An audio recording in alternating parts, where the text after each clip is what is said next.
नमस्कार दोस्तों, stock market studies में फिर से एक बार आपको स्वागत है।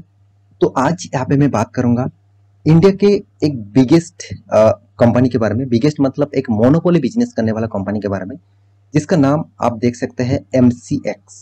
तो MCX जो है वो एक्चुअली मल्टी कमोडिटी एक्सचेंज है।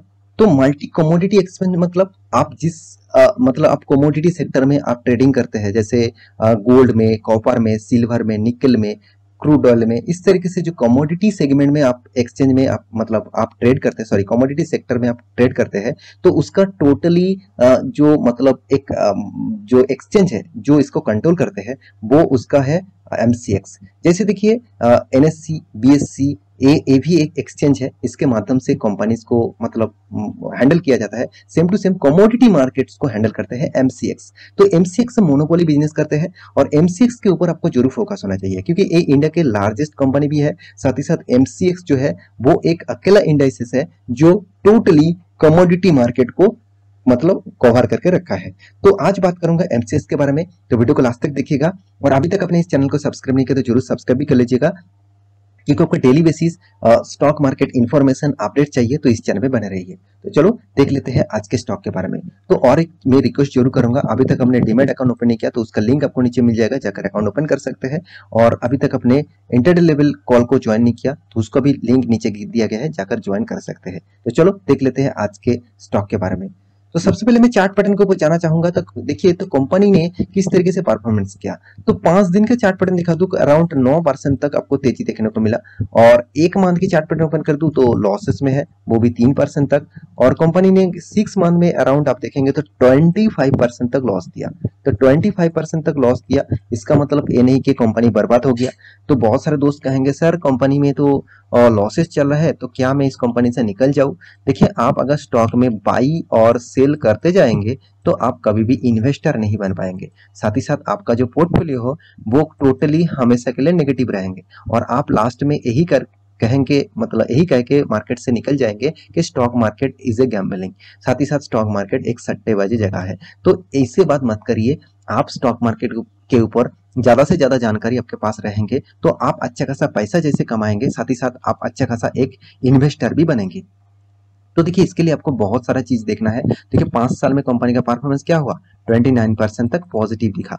तो मैक्सिमम चार्ट पैटर्न में कर दूं तो मैक्सिमम में आप देखेंगे तो अराउंड आप कोई भी छोटा मोटा प्रॉफिट भी नहीं हुआ, कुछ लॉसेस भी नहीं हुआ। एक साइड बेसिस पैटर्न में आपको इस कंपनी का चार्ट पैटर्न आपको देखने को मिलेगा।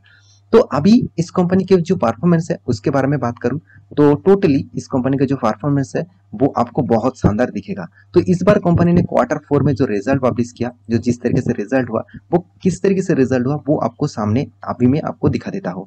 तो चलो वो उसके ऊपर सबसे पहले चला जाता हूँ। तो देखिए यहाँ पे कंपनी ने आपको जो अनाउंसमेंट किया, कंपनी ने आपको 17.40 रुपीज का पर शेयर में आपको डिविडेंड देने का अनाउंसमेंट किया।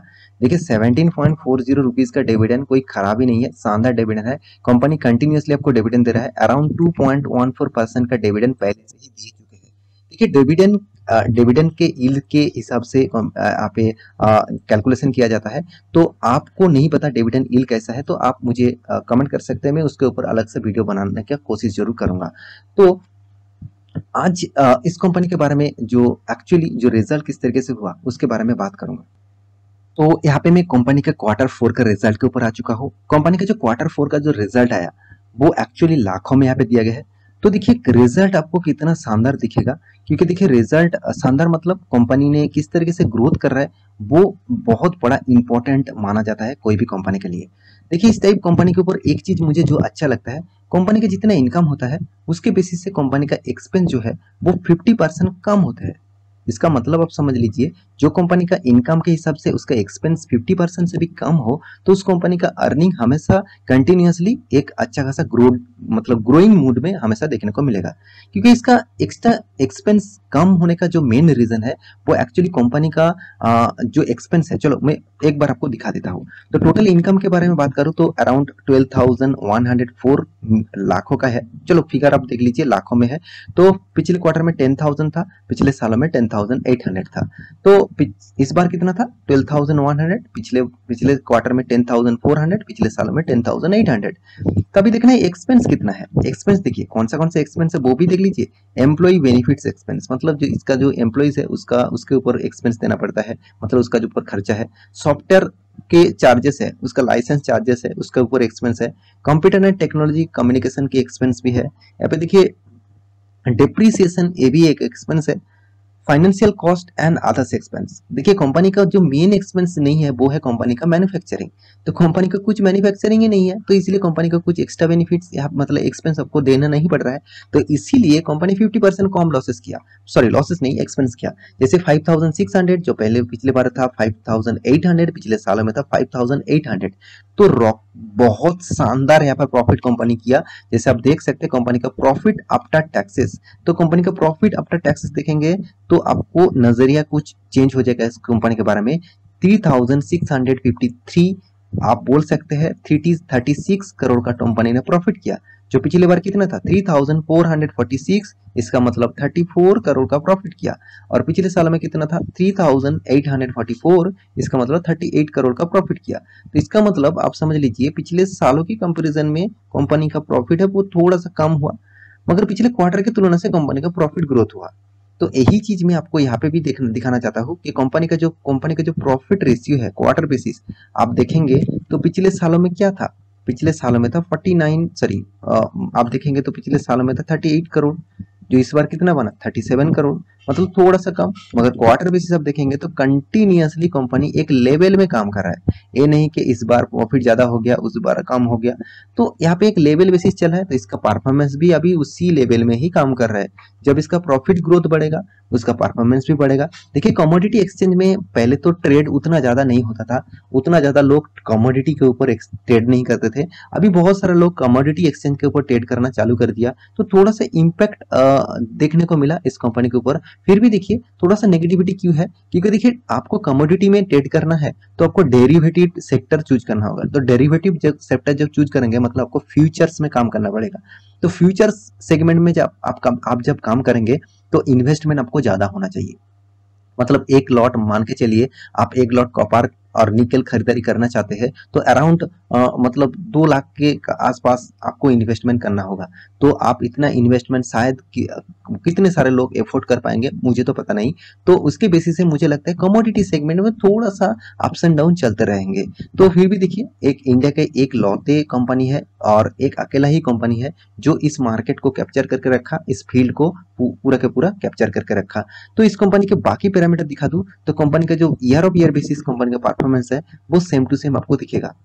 क्योंकि देखिए कंपनी के सेम टू सेम दिखने का और एक कारण है, कंपनी के पास इंटरेस्ट कुछ भी नहीं है, कंपनी के पास कर्जा कुछ भी नहीं है। अच्छी बात है कंपनी के कर्जा नहीं है, फिर भी देखिए कंपनी का सेल्स पूरा अच्छा होने के बाद भी, कंपनी का एक्सपेंस कम होने के बाद भी कंपनी का प्रॉफिट मार्जिन उतना नहीं, मतलब प्रॉफिट मार्जिन तो बच रहा है मगर उतना ज्यादा मतलब ग्रोथ नहीं दिख रहा है।